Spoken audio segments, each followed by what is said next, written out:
¿Qué tal? Mi nombre es Nicolás.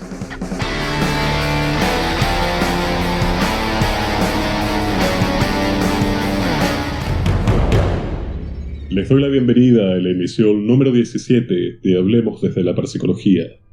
Hoy, Casas Encantadas. Si vieron el final del video anterior, habrán notado que este tema lo tratamos muy por encima, y creo que hoy es un buen momento para que profundicemos. Pero, esta vez, por fuera del cine. Así que prepárense porque hice una recopilación de algunos casos bastante interesantes. Sin embargo, antes de pasar directamente a esto, es importante que pongamos en claro algunos conceptos de la teoría para que el panorama sea más claro. Si algo aprendimos de todos los videos de Poltergeist es que la acción, según diversos autores y estudios, sucede en una habitación o en una casa. Estamos hablando siempre de espacios cerrados y perfectamente delimitados. También vimos las 4 formas clínicas que tiene este síndrome. La causa hebemórfica, un ser humano vivo, inestable a nivel psicoemocional. La causa inespecífica, que por un lado puede ser perfectamente natural y ambiental, pero por el otro paranormal. Tenemos después la sugestión grupal amparada en hechos del pasado o en una creencia actual compartida. Y por último, las combinaciones aleatorias que pueden armarse entre las anteriores 3. Pero el abanico en la realidad es más amplio. Está bien, usamos términos como poltergeist o síndrome de acción polimórfica para agrupar y estudiar algunos casos, pero estos conceptos, a su vez, tienen algunas restricciones, y quizá la más grande de ellas es cuando empezamos a conversar sobre las casas encantadas. Si nos fijamos en la idea colectiva, si yo te digo casa embrujada, me podés decir que me estoy refiriendo a un lugar edificado donde suceden fenómenos inexplicables, lo cual en definitiva es cierto, pero esto parece algo muy aprendido de memoria, ¿verdad? Porque hay ciertas particularidades y esto no es lo único que sucede. Para empezar, ¿cuántos de ustedes podrían decir rápidamente qué es un encantamiento? Y ya después tenemos el problema de cuando hablamos de casas encantadas y creemos que son sinónimos de casas embrujadas, o mejor aún, de casas malditas, cuando los 3 términos, si bien comparten algunas similitudes, apuntan a cosas y sobre todo a causas muy distintas la una de las otras.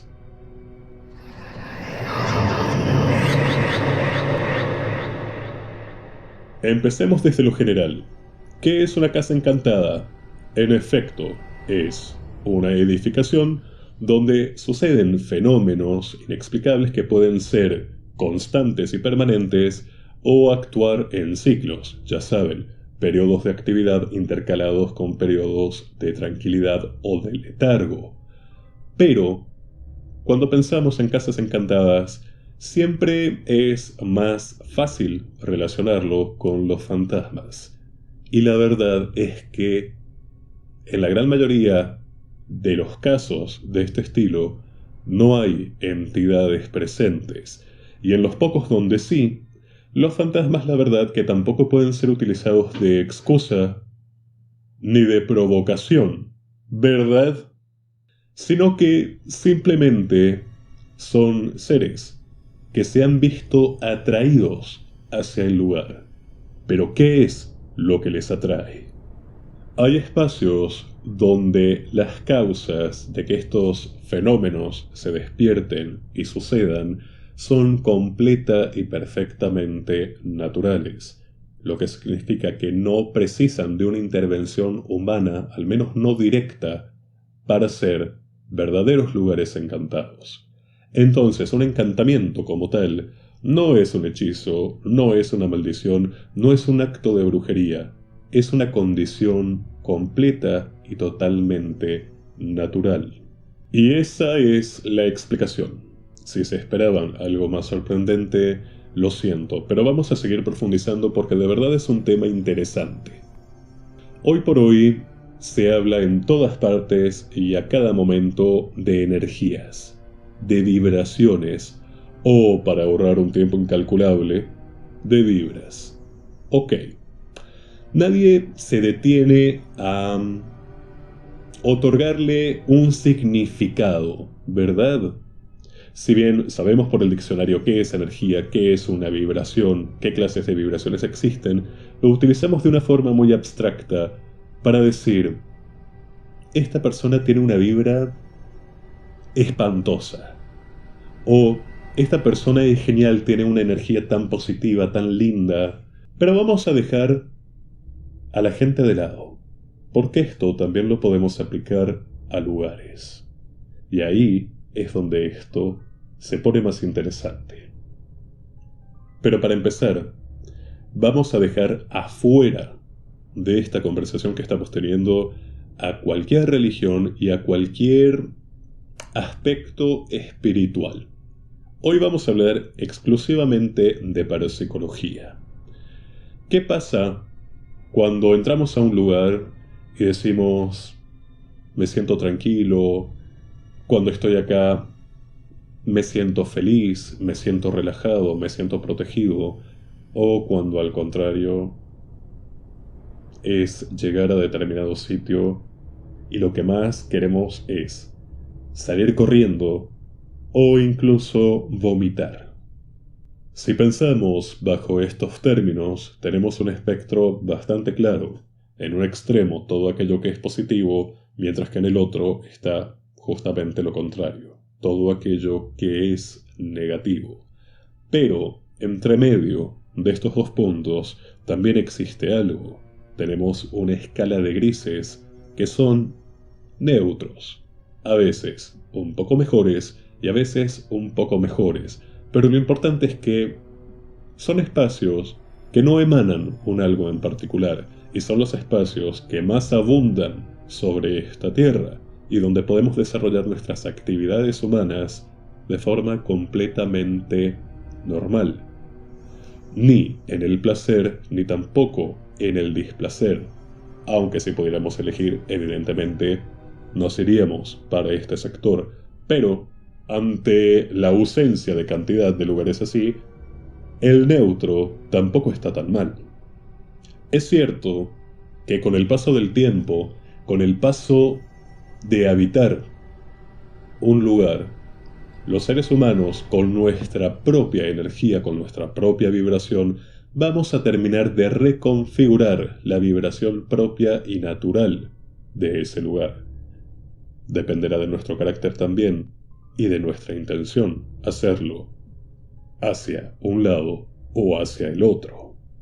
Pero, antes de hablar de eso, que ya se lo pueden imaginar, ¿qué es lo que pasa verdaderamente con aquellos lugares encantados donde la energía es totalmente negativa y que pareciera que nos ataca si no estamos vibrando en su misma sintonía? Hay lugares que no necesariamente son los típicos que uno podría relacionar con esta vibración negativa, que apenas entramos es como si la gravedad ejerciera un efecto aún mayor sobre nosotros. Empiezan los dolores de cabeza, como ya les mencioné también, las náuseas. Empieza o la tristeza o el mal humor. Claramente no empieza nada bueno. Pero, cuando tenemos la oportunidad de salir de ese lugar, al cabo de unas horas, o de unos días, o incluso a veces de forma instantánea, nuestra energía vuelve a equilibrarse en su patrón más o menos habitual, dejando todo esto atrás. Pero, si tenemos que volver a ese sitio, la historia va a volver a repetirse. Comprenderán entonces que ¿se puede vivir en un lugar así? ¿Vivir lo que se dice vivir? Sí, efectivamente. ¿Que vas a ser bastante infeliz? con una carga extra más allá de tus malas decisiones en la vida, sí, también te lo puedo asegurar, que ese sitio terminará consumiéndote, y si eras antes una persona más positiva o neutral, terminarás un tanto oscurecida por esta vibra, sí, también.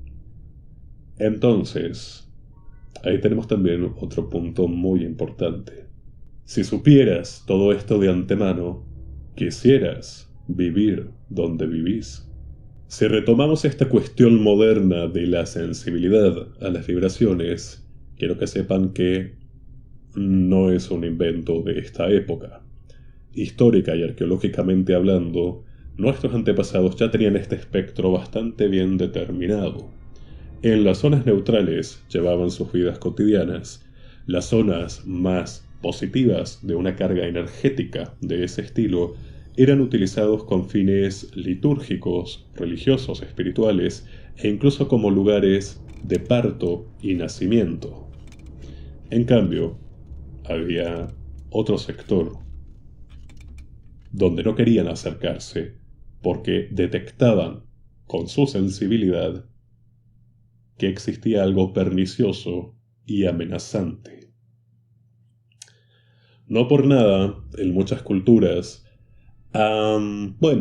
quienes estaban en contra de los valores sociales eran expulsados y condenados a vivir en aquellos espacios.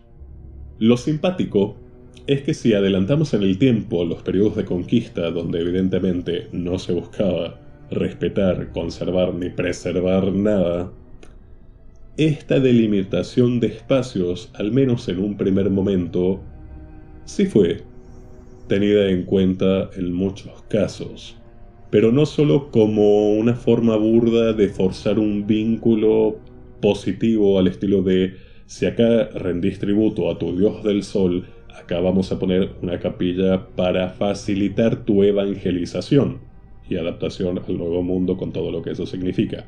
Pero bueno, sino que también todo esto iba de la mano con la comprobación humana de los conquistadores, en ese entonces no solo dictados únicamente por sus tareas de saqueo y demás, sino también, aunque parezca mentira, por su sensibilidad del estilo que nos interesa a nosotros, porque evidentemente de otra forma sensibilidad no tenían, pero yo no quiero volver a ponerme anticolonialista. Y quiero que sepan que esta parte la repetí varias veces porque me estaba poniendo anticolonialista, así que espero esta vez no haber sido tan anticolonialista para poder dejarla en edición.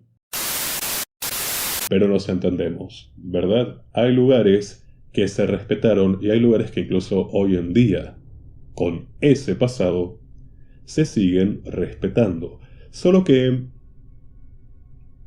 un poco más adecuados o adaptados a nuestra modernidad.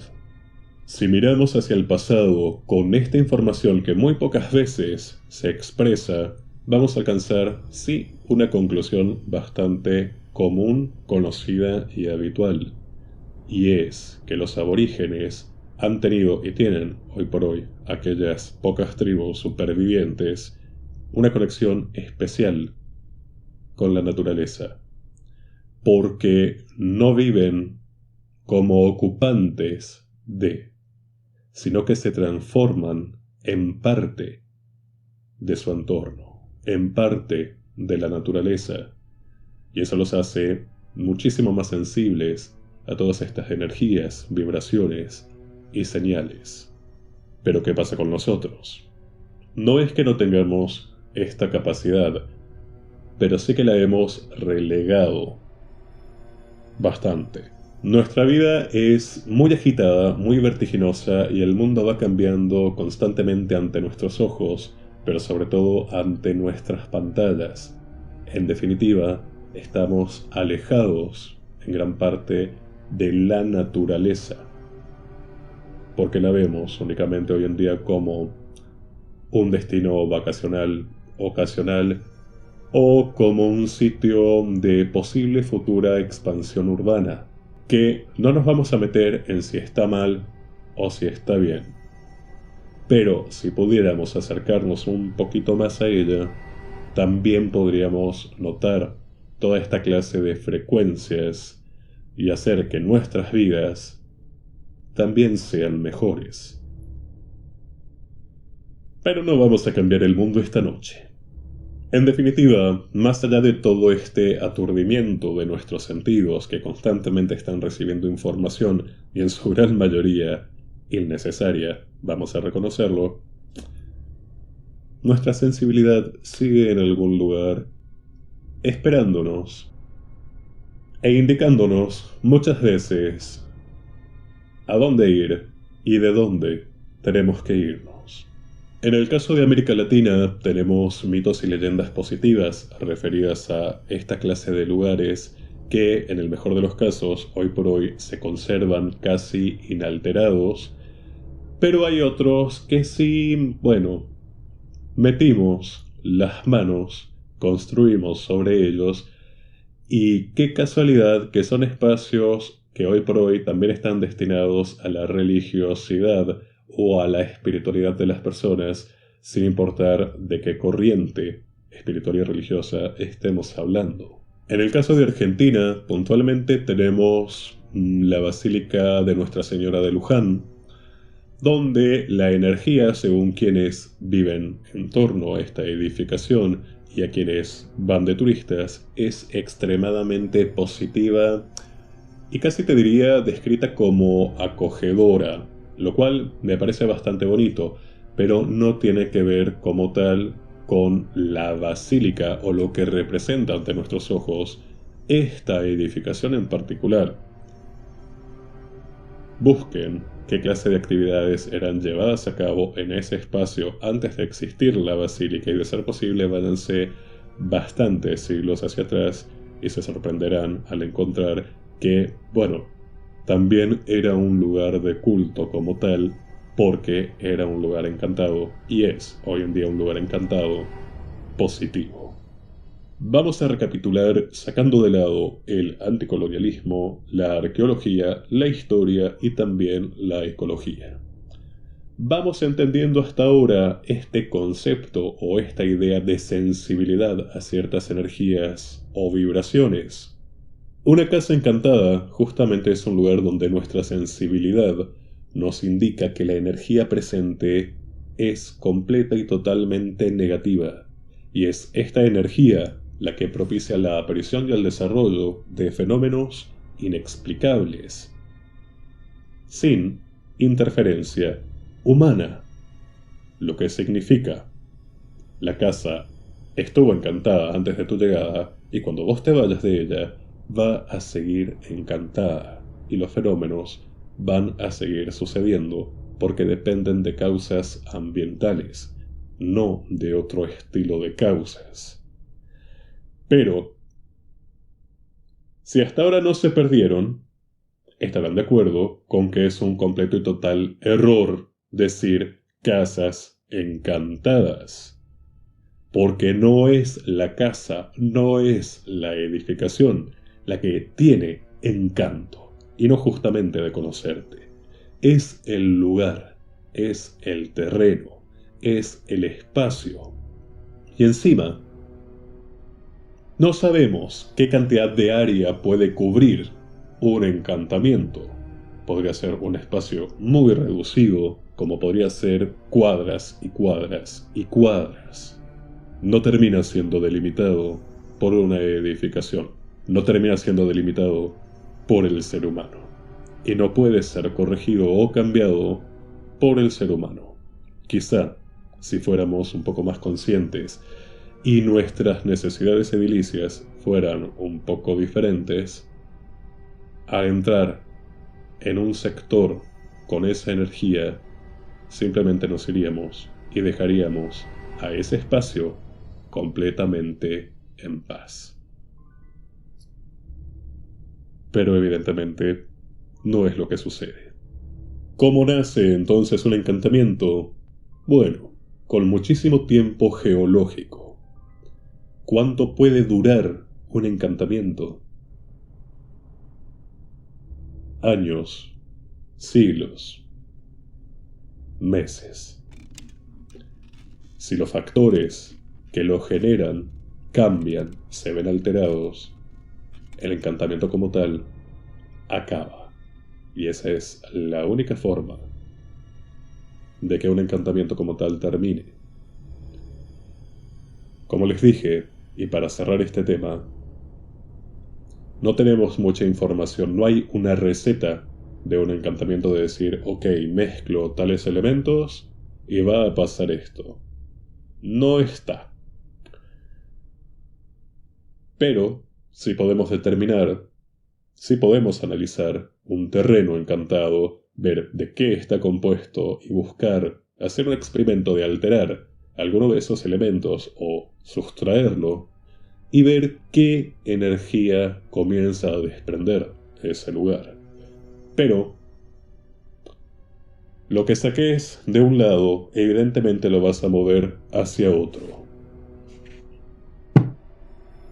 ¿Qué estás dispuesto a desencantar? ¿Y qué estás dispuesto a encantar por tu egoísmo? Buena pregunta.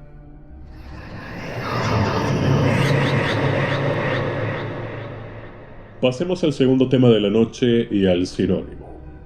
Hablemos de qué es una casa embrujada. Pero para llegar a ese punto, la primera pregunta es, ¿qué es un embrujo? Y esto por suerte a nivel colectivo lo tenemos más o menos resuelto, no como lo anterior. Podemos decir que un embrujo es el efecto de una práctica ritual ejercida por una bruja o por un brujo y, generalmente hablando, con fines negativos. Teniendo en claro este concepto, responder a la pregunta ¿qué es una casa embrujada? En verdad es bastante más sencillo de lo que parece.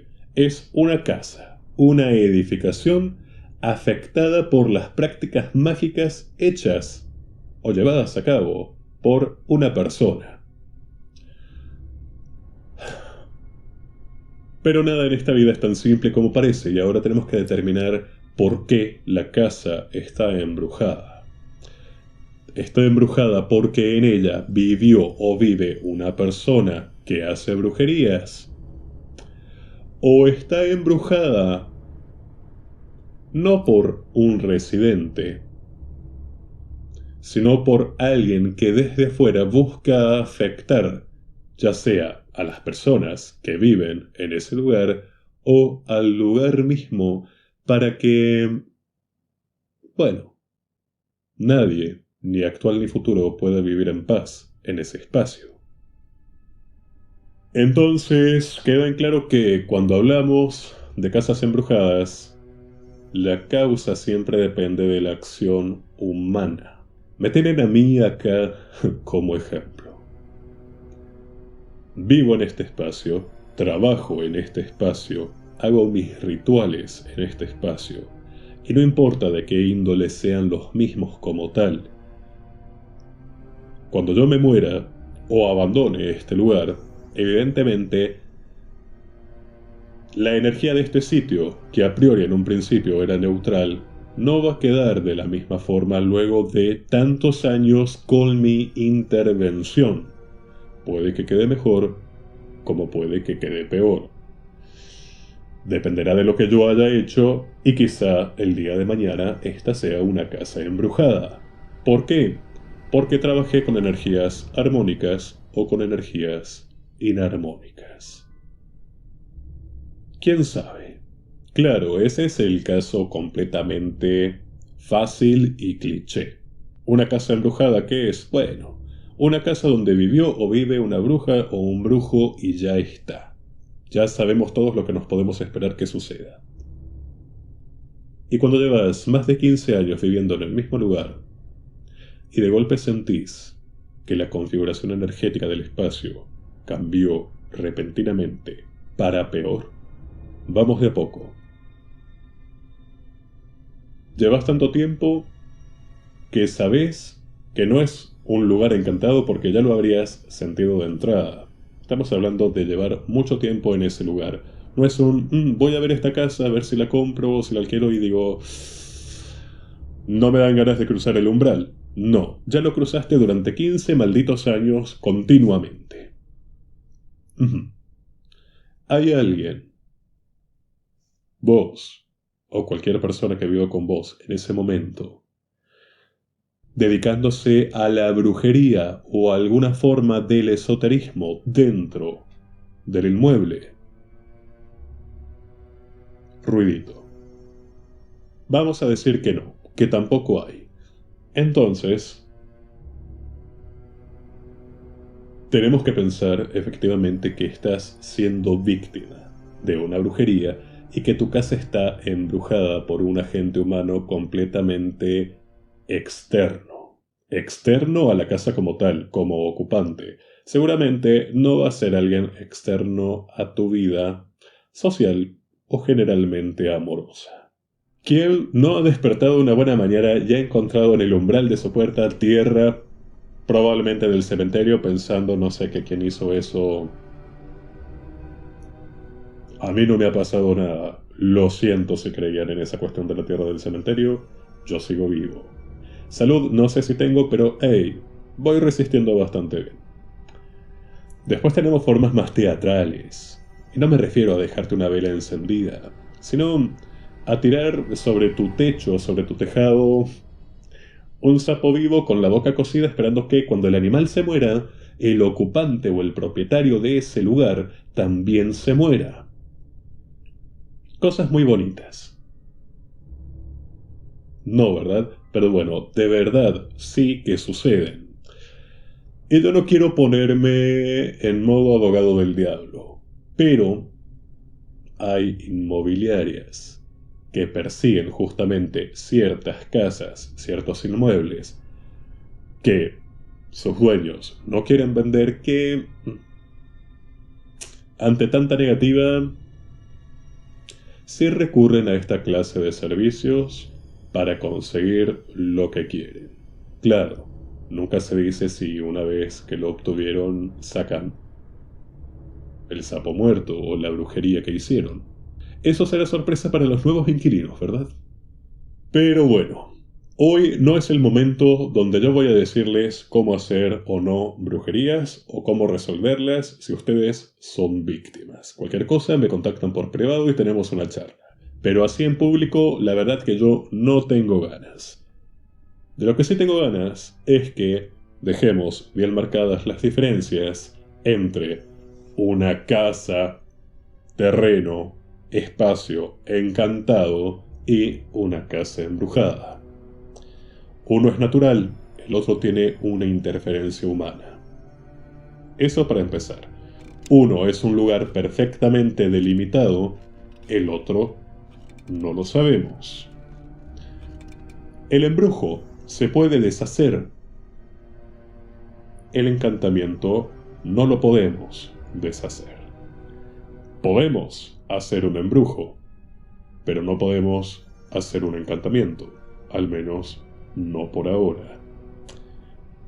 Entonces, nos damos cuenta que, si bien van a aludir en lo básico lo mismo que es fenómenos inexplicables están sucediendo, las causas, el comportamiento, el origen y las posibles soluciones, si las hay, son perfecta y completamente diferentes.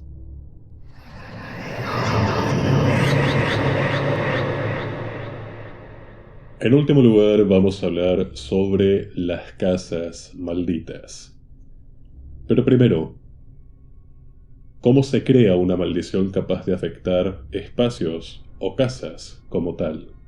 Una maldición nace cuando en un lugar suceden eventos capaces de configurar la energía de dicho espacio de una forma emocional completamente negativa. Estamos hablando de eventos pasados capaces de dejar una huella, un rastro muy difícil de borrar, un rastro de las emociones más displacenteras que cualquier ser humano podría sentir, como el dolor o el enojo, pero a un extremo muy exacerbado. Eventos pasados que no importa qué tan pasados fueron, si fue hace 100 años o hace 5 minutos, lo que importa es que en todos los casos, estos eventos acabaron de formas trágicas y fatales. Tan fatales que toda esa energía en ebullición logró quedarse impregnada. ¿Qué pasa con toda esta energía residual?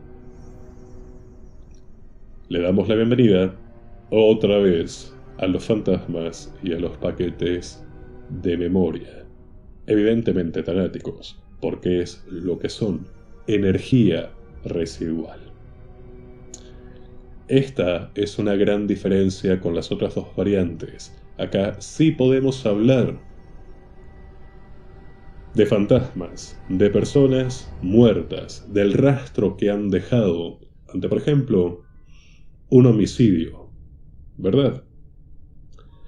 En el tema de casas encantadas, no, y en el tema de casas embrujadas, habitualmente tampoco hay fantasmas o presencias de este estilo. Pero cuando hablamos de casas o lugares malditos, la historia cambia un poco. Y son ellos los que van a favorecer la aparición de todos estos fenómenos. No porque quieran necesariamente que eso ocurra, sino porque está relacionado con su historia personal. Y al estar anclados en ese lugar a causa de un fallecimiento tan violento, es lo que emanan hacia el ambiente. Esto significa también que, en el caso de una maldición de este estilo, sí se puede trabajar al respecto para revertirla o, en el peor de los casos, calmarla.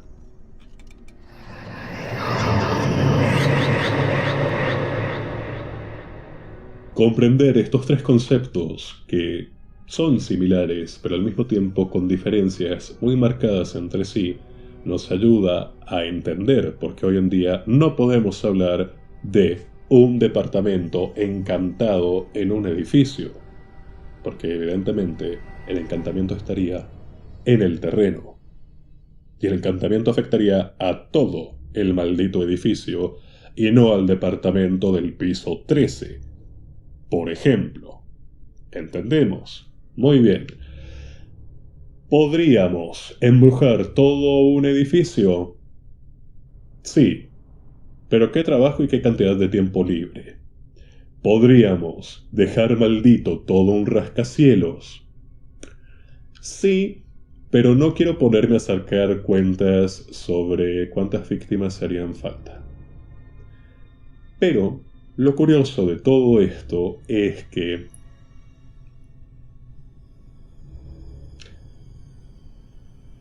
lugares encantados, casas embrujadas y casas o espacios malditos pueden convivir y congeniar y actuar al mismo tiempo en el mismo punto geográfico.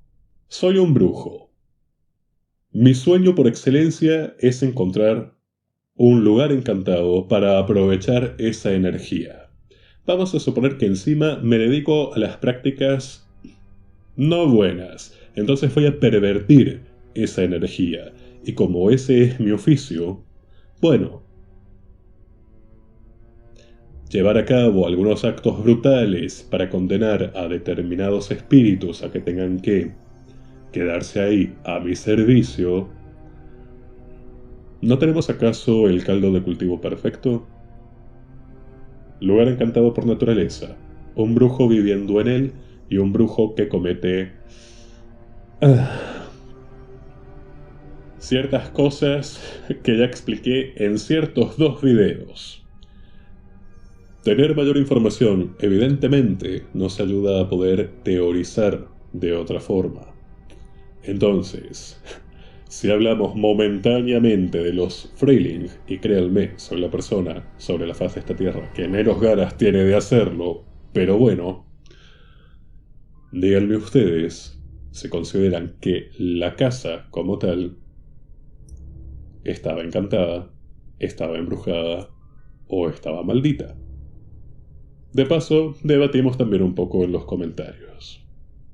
Esto también nos ayuda para decir, ok, en Japón hay determinado bosque que uno puede ir con la mejor de las energías a pasar el día y nada más llegar a determinado punto de su interior, te dan ganas de haber hecho tu testamento antes de emprender el viaje.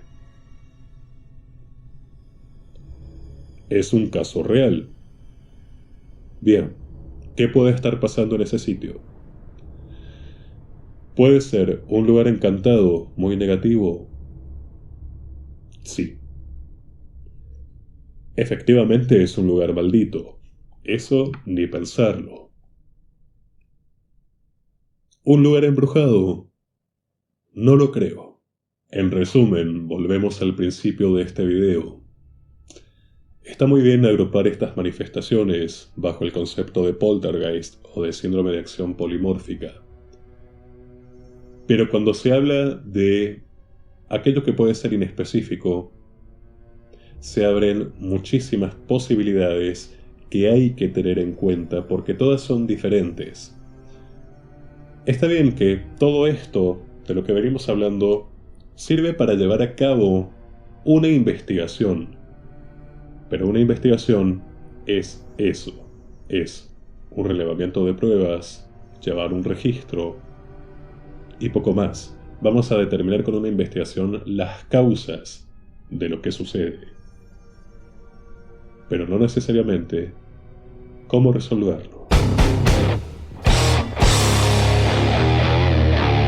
Si te gusta mi contenido, no olvides suscribirte, activar las notificaciones y dejarme tu comentario. En pantalla estás viendo mi Instagram para que me sigas y contactes en caso que quieras, desees o necesites una consulta privada conmigo. Y en caso que quieras enviarme tus recomendaciones, sugerencias o denuncias, puedes hacerlo a través de esta dirección, donde también puedes contarme tus historias y experiencias personales con el mundo del esoterismo. Muchas gracias y hasta pronto.